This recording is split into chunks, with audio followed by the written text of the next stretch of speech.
नमस्कार, स्वागत है आपका मार्केट टाइम्स टीवी में। अब खबर चावल से जुड़ी हुई। जी हां, भारत ने अपने बासमती चावल के जीआई टैग को मान्यता देने के लिए यूरोपियन यूनियन में आवेदन किया है। इस खबर से पड़ोसी देश पाकिस्तान में खासी हलचल मच गई है।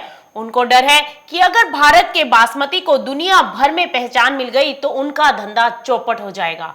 पाकिस्तानी अखबार डॉन में एक चावल निर्यातक कंपनी के हवाले से कहा गया है कि यह सब ग्राहक के लिए ब्रांडिंग का खेल है। अगर ये माहौल बन जाए कि बासमती चावल केवल भारत में पैदा होता है, हमारे निर्यात को बड़ी तगड़ी चोट लगेगी।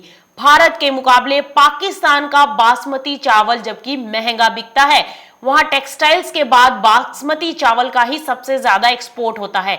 ऐसे में भारत के इस कदम से वहां के चावल निर्यातक बेहद घबराए हुए हैं। और भारत ने, आपको बता दें कि ये दावा किया है, और चलिए बताते हैं कि भारत ने क्या दावा किया है। दरअसल ईयू के अधिकारी जनरल के अनुसार भारत ने अपने यहां होने वाले बासमती चावल के जीआई टैग के लिए आवेदन किया है। जीआई टैग मिलने का मतलब ये होगा कि चावल की इस किस्म पर पूरा अधिकार भारत का होगा। भारत ने अपने आवेदन में कहा है कि बासमती एक लंबे दानों वाला चावल है जो कि भारतीय उपमहाद्वीप के एक खास भौगोलिक क्षेत्र में उगाया जाता है। जिस इलाके में इसकी खेती होती है वह उत्तर भारत का हिस्सा है। भारत के अनुसार पंजाब, हरियाणा, दिल्ली, हिमाचल प्रदेश के हर जिले में बासमती चावल की फसल तैयार होती है। इसके अलावा पश्चिमी उत्तर प्रदेश और जम्मू कश्मीर के कुछ जिलों में भी बासमती उगाया जाता है। चलिए अब आपको बताते हैं कि ये जीआई टैग क्या है। दरअसल जियोग्राफिकल इंडेक्स टैग यानी जीआई टैग असल में किसी उत्पाद की शुरुआत के बारे में बताता है। इससे पता चलता है कि वह उत्पाद किस भौगोलिक इलाके से आया है। जीआई टैग के जरिए किसी उत्पाद की उन खूबियों का पता लगाया जा सकता है जो खास तौर से उस इलाके में होने वाले उत्पाद में होती है। अब पाकिस्तान का दावा क्यों पड़ रहा है यहाँ पर कमजोर? दरअसल पाकिस्तान में जीआई कानून तो मौजूद है, लेकिन वह इतना फुल प्रूफ नहीं है। घरेलू स्तर पर जीआई के लिए बेहतर कानून होना चाहिए, तभी वह ईयू जा सकता है। एक बार जीआई टैगिंग की व्यवस्था बन भी जाए तो सिंध और पंजाब प्रांतों की अनबन सुलझना बड़ी चुनौती होगा।